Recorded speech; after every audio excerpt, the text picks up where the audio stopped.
তো কিভাবে চালায়। আইব্রো করার জন্য আমাদের লাগবে এরকম একটা থ্রেডিং। এটা অ্যালোভেরা সুতো, এটা দিয়ে কাস্টমারের কাজ করলে অনেক কম ব্যথা হয়।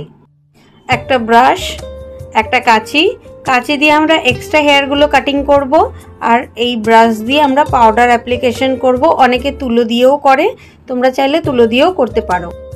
আর এরকম একটা ময়শ্চারাইজার বা অ্যালোভেরা জেল, আমি এখানে অ্যালোভেরা জেল ইউজ করি বেশিরভাগ, কেন অ্যালোভেরা জেল যে কোনো স্কিনের সাথে পারফেক্টভাবে স্যুট হয়ে যায়। এইভাবে সুতোটাকে আমরা খুলে নেব।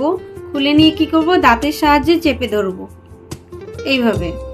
এবার দেখো ডান হাতের এই 4টে আঙ্গুল মানে 3টে আঙ্গুল দিয়ে আমরা প্যাচ দেবো। দেখো 1 2 3 4 5, 5খানা প্যাচ আমরা দিয়ে নিয়েছি।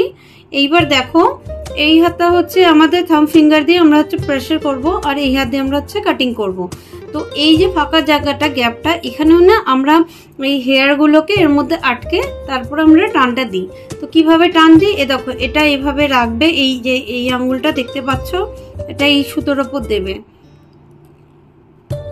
যখন তোমরা এইভাবে একটা হেয়ারকে আটকে নেবে তারপরে এই আঙ্গুল দিয়ে প্রেসার দেবে, তো অটোমেটিক এটা কাটিং হয়ে যাবে। এটা তোমরা প্র্যাকটিস করতে থাকো, যা ভুল হবে আমাকে কমেন্ট করবে, আমি তোমাদের হেল্প। কোর্সের নতুন পার্ট জানতে আমাকে তোমরা ফলো করো, পেজটাকে লাইক সাবস্ক্রাইব করো।